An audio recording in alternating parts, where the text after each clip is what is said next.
O diabo não existe. O inferno é uma coisa da invenção humana, é uma coisa da cabeça do ser humano. Então, quem foi que disse que o diabo não existe? O nome dele é Frei Leonardo Boff. Ele tem vários vídeos na internet e um dos seus vídeos está explicando sobre essa questão. Eu vou colocar aqui o vídeo dele, assista com atenção e tire as suas conclusões. Aliás, ele ainda é teólogo. Vamos assistir o vídeo?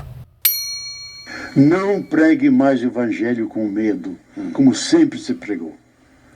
Pregue o evangelho com amor, como Jesus. Segundo, não pregue a condenação eterna, porque a condenação é só temporal. Porque no inferno não existe. A misericórdia de Deus é infinita. E Deus não pode perder nenhum filho dele, nenhuma filha dele. Eu digo, gente, quando eu como teólogo podia dizer isso, perdia imediatamente a cátedra. Porque o inferno tinha que estar ali. Tinha que estar ali. O medo estava sempre sendo usado, né, como uma ferramenta de convencimento. Continua, né? Especialmente nessas igrejas pentecostais que trabalham com o inferno, com o demônio toda hora. Qual é o efeito disso? O efeito disso é que você perde a alegria de viver. A vida é para ser celebrada, gente. É bom viver. E você, não, eu tenho que ser bom porque senão eu vou para o inferno, vou ser castigado.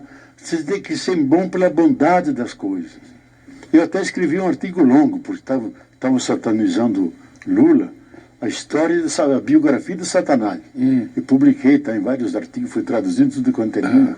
Satanás é uma invenção humana.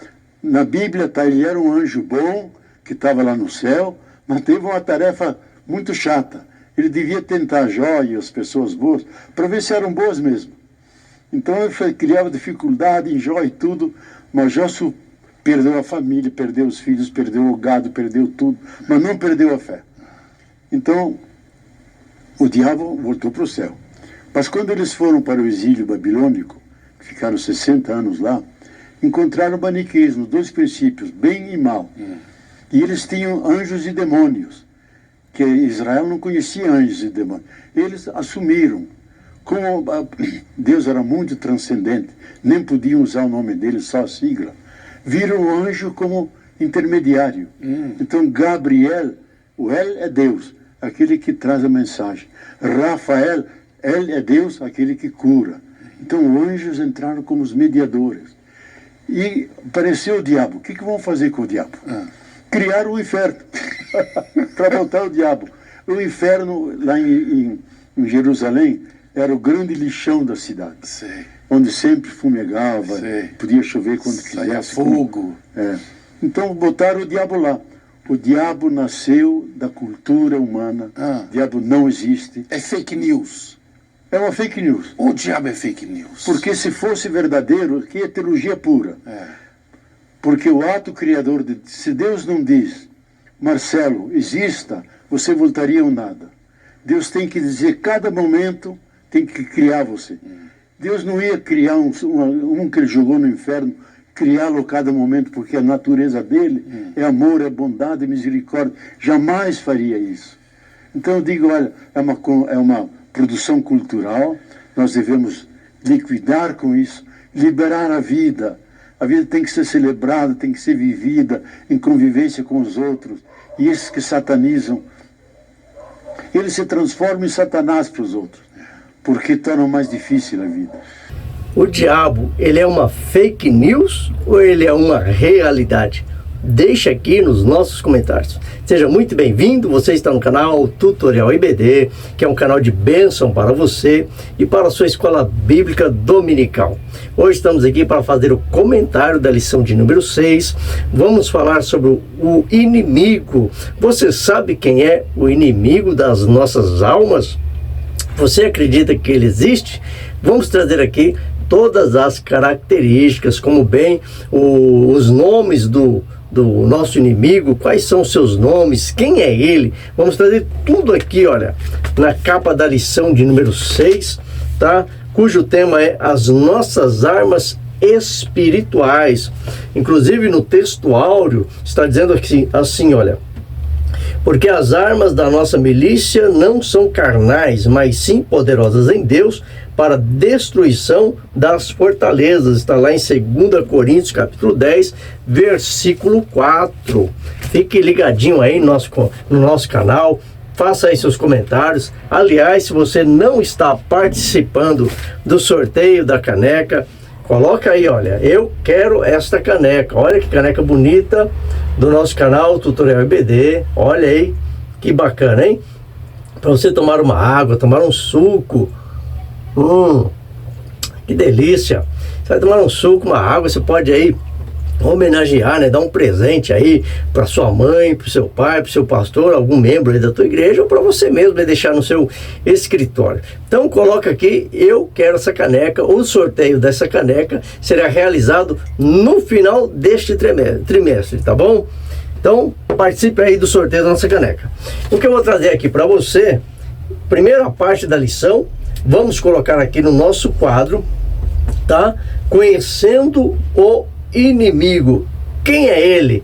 Então a primeira coisa que nós vamos colocar aqui, que o inimigo das nossas almas, ele é o nosso adversário. Hoje nós temos até a igreja de Satanás. Hoje nós temos passeatas, caminhadas aí, né, em prol aí do diabo, elogiando. Muitas coisas estão acontecendo aí, né?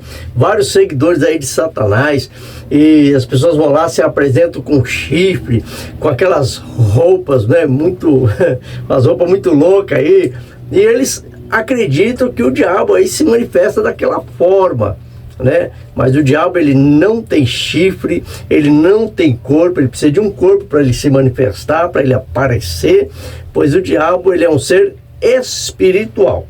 Então eu vou trazer aqui para vocês, eu vou linkar aqui no nosso quadro negro, quem é o diabo, para que você também possa aí fazer as suas anotações e trazer para os seus alunos.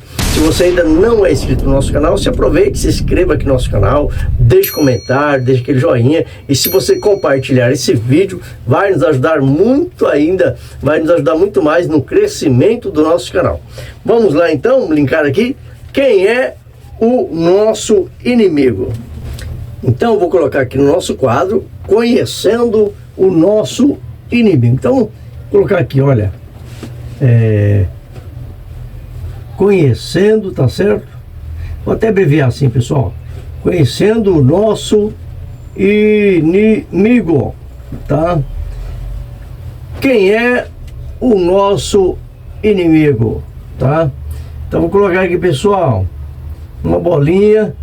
Quem é o nosso inimigo, nosso adversário? Quais são as suas características, tá? Primeira coisa, vamos colocar aqui, ele é o pai. De quem que ele é o pai, pessoal? Ele é o pai da mentira, tá? Então, primeira coisa aqui, nós conhecemos o inimigo como mentiroso e como pai da mentira. Se o inimigo, né, ele é mentiroso, como que eu posso pegar aí um microfone, colocar na boca do adversário e fazer perguntas para ele, né? De onde você vem? De onde você veio? O que você está fazendo na vida dele e tal? Ora, se ele é o pai da mentira, como é que eu vou acreditar se tudo que ele está falando ali é verdade ou é mentira, né? Segunda coisa, pessoal, o nosso inimigo, ele tem corpo físico? Claro que não. Então ele é um espírito, tá? O inimigo das nossas almas, ele é espírito. A olho nu não é possível ver. Então precisamos de um olho, né, de um olho espiritual para que possamos enxergar o nosso inimigo. Terceira coisa, quem é o nosso inimigo? Ele é falso, pessoal. Olha aqui, falso. Então quer dizer que todas aquelas pessoas que são falsas é o diabo? Nem sempre, né? Nem sempre é o diabo que às vezes está agindo na vida dos falsos por aí. Mas o nosso inimigo, ele é falso, tá certo? A sua primeira aparição, onde foi a primeira aparição do diabo? Onde ele apareceu pela primeira vez? Sua primeira aparição foi lá em Gênesis, tá bom, pessoal? Lá em Gênesis, ali no Jardim do Éden, né? Já apareceu ali, enganando Eva, logo por sinal, enganou também Adão por intermédio de Eva, tá? E nosso inimigo também, qual é a outra característica dele? Ele é acusador. Ó, ele é acusador. Pessoal, lembrando aqui uma coisa interessante, tá? O Espírito Santo de Deus, ele não acusa ninguém, tá? O Espírito Santo de Deus não é acusador. Quem é acusador é o diabo, tá? Então, quando um crente peca, quando o crente falha aí, pecou em uma determinada situação aí, logo vem a acusação, e quem é que está acusando? Não é o Espírito Santo, é o diabo, tá? O Espírito Santo mostra o caminho do arrependimento, e o diabo logo vem acusando, dizendo que não tem mais chance, que não tem mais jeito, tá? O diabo também além de acusador, ele é enganador, pessoal. Aqui, olha, o diabo, ele é o enganador, tá? Tanto é que ali no Jardim do Éden ele aparece como enganador. Ele enganou realmente Eva, e Eva caiu direitinho na lábia do capeta, na lábia do cão, né? E outra coisa, ele é reconhecido também como dragão. Aqui, pessoal, ele é enganador, ele também é dragão. Você pode fazer isso lá na sua escola bíblica também, sabia? Pedir para os alunos aí dar os nomes aí que o diabo é reconhecido, né? Como dragão. Está lá em Apocalipse capítulo 12, versículo 9, e também Apocalipse capítulo 20, versículo 2, você vai encontrar lá o diabo como dragão, né? E temos também, lá em Gênesis, encontra o diabo representando também a serpente, pessoal. Olha aqui, ó. Serpente. Olha aí quantas pessoas aqui, ó, quantas características você pode identificar o diabo. Serpente também, né? Ele aparece lá na Bíblia colocando como uma serpente. Outra característica também de Satanás e do diabo é o tentador, pessoal. Olha aqui, tem bastante, hein? Ó, tem tentador, tá? Olha, tem 1, 2, 3, 4, 5, 6, 7, 8, tá? Aparece também como tentador. Outra característica também do nosso inimigo, ele aparece na Bíblia também como Deus deste mundo, ó. Tá bom? Olha aqui, ele aparece como... Vou colocar até um D minúsculo aqui, pessoal. D maiúsculo é o nosso Deus, né? Mas o diabo, ele aparece com D minúsculo aqui, ó. Deus... Ou é Deus deste mundo ou Deus deste século, tá, pessoal? Ó, ele apresenta também como Deus deste, aqui, ó, Deus deste mundo, tá? Tá meio junto aqui por falta de espaço, né? Por falta de espaço. Vou colocar um M bem pequenininho aqui, ó. Pronto. Tá bom? Deus deste mundo. Ele apresenta como Deus deste mundo, como Deus deste século, tá? Ele apresenta também como príncipe, né? Príncipe deste mundo. Aqui ele apresenta também como príncipe deste mundo. Olha que bacana, hein? Príncipe deste mundo. Tem mais ainda? Tem mais um, pessoal, certo? Esse último que eu quero colocar aqui. Você sabia qual era o nome do diabo antes dele cair? Antes dele se transformar numa coisa horrível? Você sabe como que ele era reconhecido lá no céu? Ele era reconhecido como querubins. Olha aqui, olha. Querubim. Ele era reconhecido como querubim, pessoal, ó. Certo? Querubim ungido. Então temos aqui essas características aí, os nomes, tá? Que é dado ao diabo. Todos esses nomes aqui, ó, representa ele. Várias passagens na Bíblia. Então essa é a primeira parte, né? Conhecendo aqui o nosso inimigo, Depois dessa primeira parte que nós podemos apresentar, conhecendo o nosso inimigo, agora a gente vai para as nossas armas. Bem, eu só posso lutar contra aquilo que eu conheço, né? Nós vivemos em uma guerra, em uma batalha espiritual. O evangelho, o cristianismo não é um mundo de arco-íris, tá? Não é um mundo aí de flores, tá? Tem até alguns hinos aí cantando, dizendo que agora é só vitória, né? Acabou a luta, a prova foi embora, agora é só vitória, só alegria. Então, cuidado, pessoal, tá? O mundo do evangelho é um mundo de espinhos, mas também é um mundo de muitas vitórias e muitas conquistas, tá? Vai ter luta sim, vai ter momentos difíceis sim, mas o nosso Deus, ele é um Deus que nos garante a vitória, tá? O nosso Deus não perdeu sequer uma batalha, ele vence todas. Então, o cristão, tá, que entra numa batalha com Deus, pode ter certeza que a vitória, ela é garantida. Então, vamos ver aqui, conhecemos o nosso inimigo, agora vamos ver quais são as armas para derrotar o nosso inimigo, tá? Temos aqui, pessoal, 3 armas fundamentais na vida do cristão para vencer aí o inimigo. Vamos colocar no nosso quadro negro. Vou apagar aqui e vou voltar para colocar aqui essas 3 armas para nós vencermos o nosso inimigo. Então, com essa lição de número 6, pessoal, datada de 12 de maio, né, de 2024, a gente vai colocar o seguinte, vou colocar aqui então as armas, certo? Essas 3 armas, depois vamos colocar como podemos utilizar essas armas para vencer o nosso adversário, o nosso inimigo. Então vamos lá.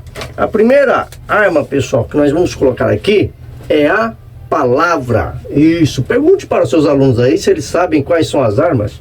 Então, vamos colocar aqui, ó. Armas, certo? Armas do... colocar aqui, ó, cristão, tá? Armas do cristão. Então são apenas 3, tá, pessoal? Qual é a arma? Tá? Pode até ter mais, mas vamos colocar aqui 3 armas, tá? Primeira arma, então, do cristão, qual que é? Vamos colocar a palavra, tá? Não necessariamente nesta ordem aqui, mas vamos colocar aí que a primeira arma do cristão é a palavra. Qual é a segunda arma do cristão? Tá? Vamos colocar aqui também a segunda, qual que é? A oração, pessoal. Oração. Tá? Primeira arma do cristão, a palavra. A segunda arma do cristão, a oração. E a terceira arma do cristão, qual que é? O jejum, pessoal. Olha aqui a terceira arma do cristão. Tá certo? O jejum, pessoal. Ó, aqui, ó. Tá? Apenas aí, temos aí, olha, 3 armas para combater, 3 armas fundamentais para vencer o nosso inimigo. Quando é que eu vou utilizar cada uma dessas armas aí? Então vou mostrar para vocês agora no tópico de número 3, tá? Esse é o tópico de número 2, conhecendo as nossas armas. E agora que eu já conheço as nossas armas, como que eu vou utilizar cada uma delas? Então vamos para o tópico de número 3, eu vou ensinar para vocês como utilizar cada uma dessas armas. Então, pessoal, vamos lá. Quando é que eu vou vencer com a palavra, tá? Em muitas situações, na questão da tentação, quando o diabo está nos tentando, está nos oferecendo alguma coisa, tá? Para nos fazer tropeçar, para nos fazer cair, ou até mesmo para nos tirar o foco, tá?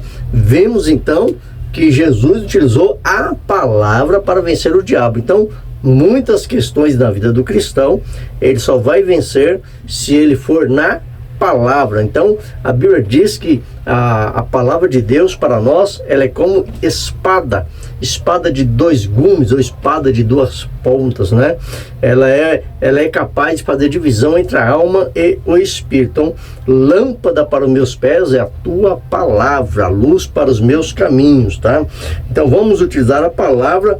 A palavra, ela serve para defesa, tá? E a palavra também ela serve para atacar, tá? Então assim a espada ela serve para defender e ela serve também para você atacar. Então vamos lá para Mateus capítulo 4, do versículo 1 e o versículo 2, tá? Tá dizendo assim: a seguir foi Jesus levado pelo Espírito ao deserto para ser tentado pelo diabo.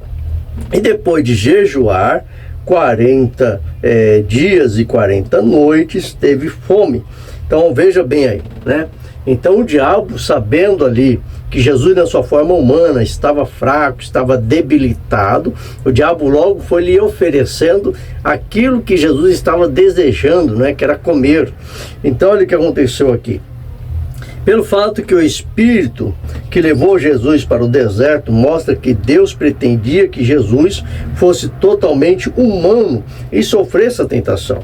Note estas 3 tentativas de Satanás para seduzir Jesus. Vamos lá. Afirmação do diabo: se és o Filho de Deus, manda que estas pedras se transformem em pães. Olha aí, tá vendo? Jesus jejuou ali, estava com fome certamente. Então, o diabo chegou querendo colocar dúvida, porque o diabo sabia que Jesus verdadeiramente era o Filho de Deus, mas ele tenta colocar dúvida, dizendo: olha, se realmente você é o Filho de Deus, então você tem poder para transformar essas pedras em pães. E o que Jesus respondeu para ele? Na palavra: não só de pão viverá o homem, mas de toda palavra que sai da boca de Deus. Então, quando o cristão está sendo tentado de alguma forma, ele precisa se lembrar da palavra, e para se lembrar ele precisa estar lendo a palavra, para que venha na sua mente o versículo certo, para combater, para enfrentar o seu inimigo. Lembrando que também Jesus estava jejuando. Olha que a prática do jejum, né, na terceira colocação aqui, Jesus não precisava jejuar. Ou você acha que ele precisava? Mas na sua condição humana, na sua forma humana, ele jejuou. Até porque também para nos deixar o exemplo de que nós precisamos praticar o jejum. Há quem diga que hoje não há mais necessidade de fazer jejum, né? Jejum é passar fome, aquela coisa toda. E hoje também há diversas pessoas ensinando, explicando aí várias maneiras ou formas de se praticar o jejum, né? O jejum, ele nada mais é do que você sacrificar a sua carne, você matar o seu desejo carnal em prol de algum benefício, seja ele espiritual ou não. Se você quiser ficar mais perto de Deus, mais próximo de Deus, além de ler a palavra, é bom também ter a prática do jejum. O jejum é abster-se de alimento, deixar de comer por um determinado período de tempo, tá? Eu até recomendo que, se for por um período longo de tempo, por muitas horas, ainda mais se você não estiver acostumado, eu recomendo que nesse período de tempo sempre tome um pouquinho de água, tá? Se for um período longo de tempo. Mas se a pessoa já está acostumada, ou se ela vai ficar por um período curto de tempo, por algumas horas aí, né, por 4 horas, período de 5 horas, então o ideal é que fique sem beber água, sem nenhum tipo de alimento, e segure aí por 5, 6 horas, aí por algumas horas, lembrando que nesse período de jejum, você sempre deve estar voltado para Deus, lendo a palavra, orando em constante comunhão. Senão você só apenas deixou de comer, e quando foi lá no horário você comeu e não teve relevância nenhuma, tá? Então aí na internet tem muitos estudos aí falando sobre uma forma correta de você praticar o jejum, que aqui na lição não é realmente o objetivo da lição de hoje, é apenas explicar como podemos utilizar essas ferramentas, que o jejum vai quebrantar a sua carne, te aproximar mais de Deus, tá? E a palavra serve para você atacar, também para você se defender quando vinha aí as ofertas aí de Satanás, tá bom? E a outra coisa que nós temos aqui é a questão da oração. Jesus orava, pessoal? Sim ou não? Lembra lá no Getsemane, quando Jesus orava e os seus poros, né, começou até ali sair, gotejar sangue, né, devido ali à pressão que ele estava sofrendo. Mas Jesus não precisava orar, pessoal, mas ele orava sim, até porque também para nos deixar, para nos servir de exemplo. Agora, cristão que não ora, o carro dele está sem combustível. Então, a oração é o combustível do cristão. Ainda mais aquele que está na frente, engajado com a obra, aí sim que há uma necessidade da oração. Principalmente se você vai levar uma palavra, se você vai pregar, se você vai ter alguma atividade no seu ministério, é importante sim que você pratique um pouco mais a oração. Então temos aqui essas 3 ferramentas, né? Conhecemos no início quem é o nosso adversário, né? Como ele é conhecido na Bíblia, quais são as ferramentas das quais nós podemos enfrentá-lo, tá bom? E nós vimos aí no início um teólogo aí, um frei teólogo, dizendo aí que o diabo não existe, o inferno é uma invenção humana, né? Devemos praticar o bem e pensar em coisas boas. Tudo que foi falado aqui, deixe aqui os seus comentários, se inscreva no nosso canal, compartilhe esse vídeo para que possamos alcançar mais membros aí para a nossa escola bíblica dominical. Aquele abraço, que Deus te abençoe e até o próximo vídeo, querendo Deus.